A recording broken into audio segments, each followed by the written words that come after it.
All right, guys. Probably knew this was going to happen. I bought some of these Popl products, and they're awesome. But I have big wrists, and this little thing that you put on your wrist, well, it's very cumbersome and it's very hard to put on with one hand. And so what I was doing is just squeezing it over my wrist. Well, this morning I've only had it a couple, a day, 2 days. This is going the second day. It snapped. There's a little tiny rubber piece with this little steel rivet grommet, and it only has like maybe 2 or 3 centimeters of rubber holding that grommet in place, and a little bit of stretch broke it. So I really liked it, and I was wondering, how can I fix this thing? Or I was going to cut it apart and make a necklace or something. But I took a rubber band and I looped it. I put a little tiny hole right there. And let me take this off. Maybe you guys can see it better. See, I put a little hole in where it broke, about, I don't know, 2 or 3 centimeters above where it snapped. And I looped through a rubber band, and then I took the rubber band and I looped it through and I attached it to that rivet. So if you guys have bigger wrists, you're going to get one of these, either unhook it every time or go ahead and do this. See, I have extra stretch now because I can't, my hands only collapse so far.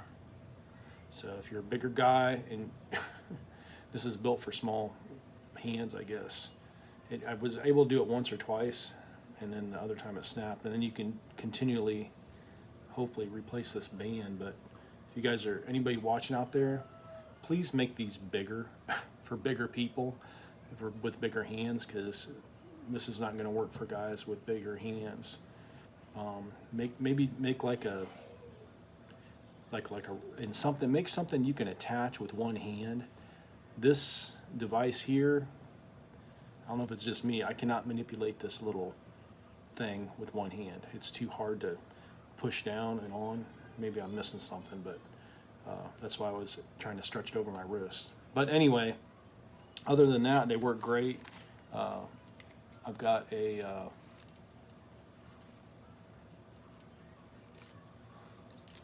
necklace. Well, this is supposed to be a keychain, but I put it on the necklace because I don't carry my keychains everywhere. And this, this might snag on branches and stuff. If I have this inside, I like this because I had a key fob for my Nissan Leaf. I used to keep it in there, and never gave me a problem. Sorry about the mic. And then also too, I stuck one in the back of my phone because I always have my phone with me, and you really don't need it if you have the link to your phone, because you can just tap your phone. But if your phone's off or out of battery, you can use this device. I didn't know where else to put it because I always have my phone, usually one of my phones with me. Of course, this will be with me most of the time. But if I'm in the tree and I don't want anything snagging on this, I don't have my phone with me, or say I left the phone in the truck, I can always pull this out too. So the only thing I'm missing now is my my QR code for my reviews. So I'm planning on maybe putting on here or somewhere on my phone, so that way maybe I can attach it to the software. So basically I want to be able to have people, after we do a service, I want people to automatically be able to give us a review. And what I've been doing now is texting. I'll save the link and I'll text it to the customer. But it would be nice if the customer had their phone, and say I didn't have my phone, I had one of these devices, they could just scan that and they could give me, what's nice is when you ask someone for a review, a lot of times it slips their mind, or there's too many steps in the process to get to the point where they can leave you a review. And then sometimes they don't know where to leave your review. They're not going to do a Google search and then, go through, 4 or 5 different avenues to leave you a review. If you want a certain review, you can put the link on here, or you can get a QR code and then keep that with you. And even a lot of people now are putting it just on their business cards. So if you can keep it somewhere where you have easy access to it, and maybe have like 2 or 3 different ways to, like say your phone's dead, you can't send a link, you can have the QR code, maybe scan it to them, and then later on you can send them the QR code. But any device should have the link to give you a review if possible, because a lot of people go to reviews, especially Google reviews, and sometimes that is the deciding factor on if they're going to give you an opportunity to give them a bid to do their work. So anyway, just food for thought. I'm trying to get my ducks in a row, and I thought that was a good little bit of information that might help you guys starting out. When you're starting out, make sure you're building up your reviews, because they have to be like Google reviews or Yelp. Those are the top 2. I don't know if you guys, maybe in different parts of the country, there's other ones that are they're used more, but in this area it's like maybe like Google reviews and Yelp and a few other ones. But try to build up your reviews as soon as possible. I'm even starting to do reviews on firewood, because it doesn't matter as long as you have the more good reviews, the more 5-star reviews, the better. So it could be, even if the person has known you for a while, they bought firewood from you, they, whatever, you've done business with them in some form or fashion. If you have a good rapport with that person, please, it's in your best interest to have them give you a review, especially if it's a 5-star review. Anyway, I'm rambling on. Good luck to you guys. Get your reviews and get a QR code somewhere on you.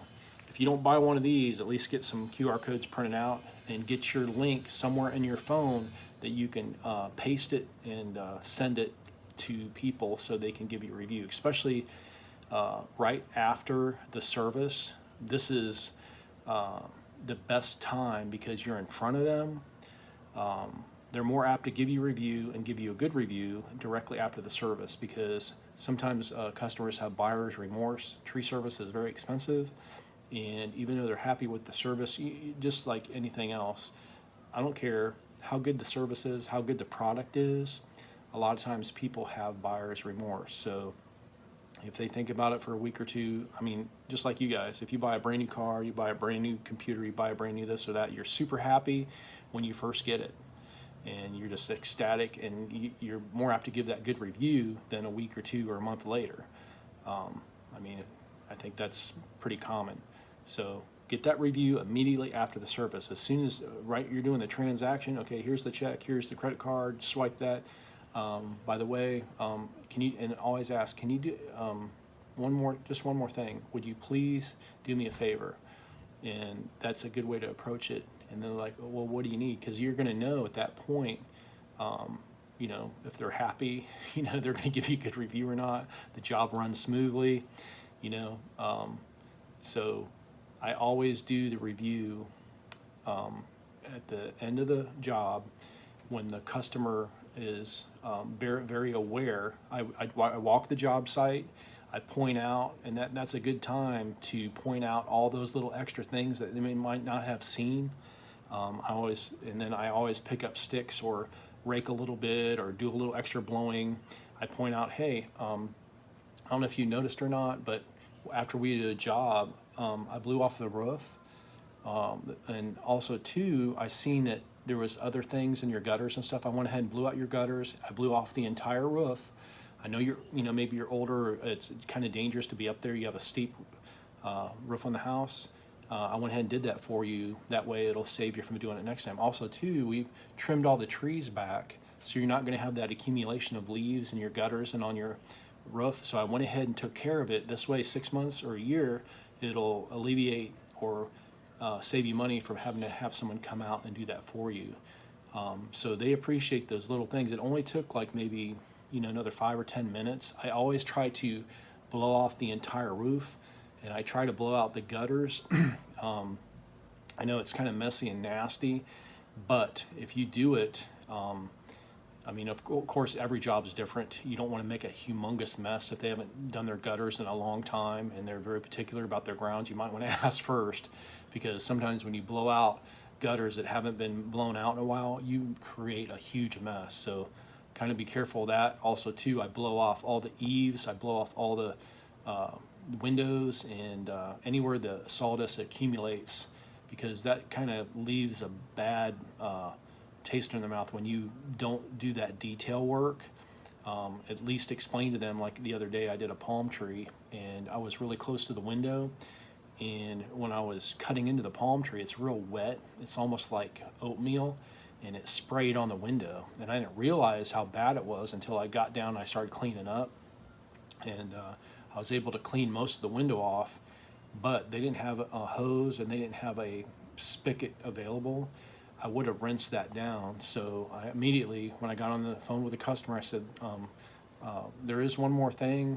When I was cutting the palm tree down, we did get some sticky